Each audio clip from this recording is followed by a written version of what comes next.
নানা বলতেছে ওরা সেলসম্যান, আমার কম সিনিয়র অফিস স্টাফ, তোমরা কি সামান্য কিছু টাকার জন্য এই রুচা ভেঙে ফেলা? তোমাদের তো ইমানই নেই। তোমাদের মধ্যে ইমান শক্তি থাকলে তোমরা এই কাজটা করতে পারতে না। হ্যাঁ, ধরুন ধরুন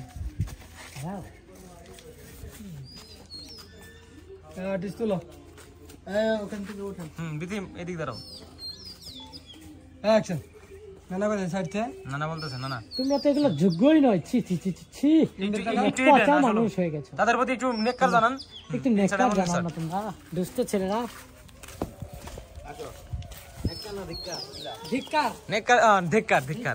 ধিক্কার জানাই। Sorry, my mistake. আমি অবাক হয়ে যাচ্ছি যে মাঠে আচার আচরণ আখলাস দেখি, আরে যে ব্যক্তি নাকি একটা ইমান ধরে, যে ইমান নিয়ে কবরে যেতে